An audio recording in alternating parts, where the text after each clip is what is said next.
Hi అండి, welcome to my channel. ఈరోజు special Punjabi style rajma చావల్, rajma curry, అలాగే జీరా రైస్ ఎలా చేసుకోవాలో చూపిస్తానండి. ఈ పర్ఫెక్ట్ రాజ్మా చావల్ ఎలా చేయాలో చూసేయండి. ముందుగా ఒక కప్పు రాజ్మాని తీసుకోవాలి. వీటిని కిడ్నీ బీన్స్ అని కూడా అంటారండి. వీటిని తినటం వల్ల హెల్త్కి చాలా మంచిదండి. వీటిలో ప్రోటీన్ ఎక్కువగా ఉంటుంది. ఈ బీన్స్ని 1 కప్ తీసుకొని శుభ్రంగా కడుక్కొని రాత్రంతా నానబెట్టుకోవాలండి. ఇలా నానబెట్టుకున్న తర్వాత మరుసటి రోజు ఇలా బాగా నానిపోతాయి. ఇలా నానటం వల్ల కర్రీ చేసుకోవడం ఈజీ అవుతుందండి. బాగా ఉడికిపోతాయి. ఇప్పుడు వీటిని ప్రెషర్ కుక్కర్లో వేసి సరిపడా వాటర్ పోసుకొని కొద్దిగా సాల్ట్ వేసి మూత పెట్టి ఒక 5-6 విజిల్ రానివ్వాలండి. ఉడికిపోతాయి. తర్వాత కర్రీ కోసం ప్యాన్ పెట్టి ఆయిల్ వేసి అందులో కొద్దిగా జీలకర్ర, దాల్చిన చెక్క, 2 యాలకులు, 2 లవంగాలు, ఒక బిర్యానీ ఆకు వేసి ఆనియన్ పేస్ట్ చేసుకొని ఆనియన్ పేస్ట్ కూడా వేసుకోవాలండి. ఇలా వేయటం వల్ల గ్రేవీ బాగా వస్తుంది. ఇందులో కొద్దిగా పసుపు వేసి ఉల్లిపాయలు ఫ్రై అయ్యే వరకు ఫ్రై చేసుకోవాలి. తర్వాత కొద్దిగా అల్లం వెల్లుల్లి పేస్ట్ వేసి ఉల్లిపాయలు, అల్లం వెల్లుల్లి పేస్ట్ పచ్చివాసన పోయే వరకు ఫ్రై చేసుకోవాలి. ఇలా ఆయిల్ బయటకు వస్తున్నప్పుడు కొద్దిగా టమాటో పేస్ట్ పట్టుకొని వేసుకోవాలండి. ఈ టమాటో పేస్ట్ కూడా బాగా ఫ్రై అవ్వాలి.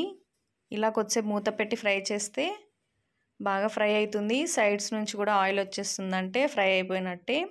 ఇప్పుడు కొద్దిగా కారం, కొద్దిగా ఉప్పు, ధనియాల పౌడర్ వేసుకొని వీటిని కూడా కలుపుకోవాలి. ఇలా కలిపేశాక మూత పెట్టి కొద్దిసేపు ఫ్రై చేసుకోవాలి.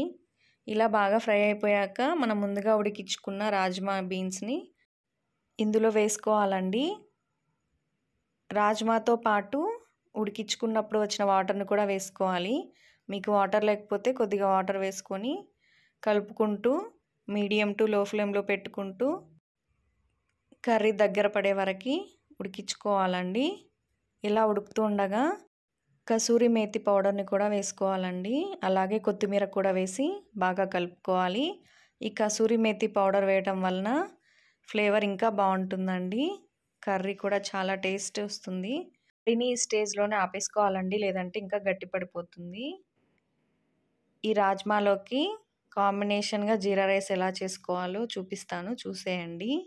ముందుగా జీలకర్ర, యాలకులు, దాల్చిన చెక్క, లవంగాలు, బిర్యానీ ఆకుని ఆయిల్లో వేసుకొని ఫ్రై చేసుకోవాలి. ఒక 3 ఎండుమిర్చి వేసి కూడా ఫ్రై చేసుకోవాలండి. తర్వాత 2 పచ్చిమిరపకాయలు కట్ చేసుకొని వేసుకొని ఫ్రై చేసుకోవాలి. ఇప్పుడు ముందుగా నానబెట్టిన బియ్యాన్ని వేసుకోవాలండి. ఇలా వేసుకున్నాక 1 నిమిషం పాటు ఆయిల్లో ఫ్రై చేసుకోవాలి. ఇలా ఫ్రై చేసుకున్న తర్వాత ఒక గ్లాస్కి 2 గ్లాసుల నీళ్ళు వేసుకొని సరిపడా ఉప్పు వేసుకోవాలి.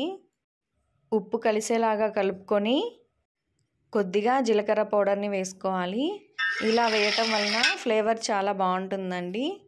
ఇలా మూత పెట్టి మీడియం టు సిమ్లో పెట్టుకుంటూ అన్నాన్ని వండుకోవాలి. ఈ విధంగా జీరా రైస్ రెడీ అయిపోతుందండి. ఈ జీరా రైస్ రాజ్మా కర్రీతో చాలా బాగుంటుంది. ఈ రెండింటి కాంబినేషన్ ఒకసారి తిన్నారంటే మీరు, మీ ఇంట్లో వాళ్ళంతా ఇష్టపడతారు.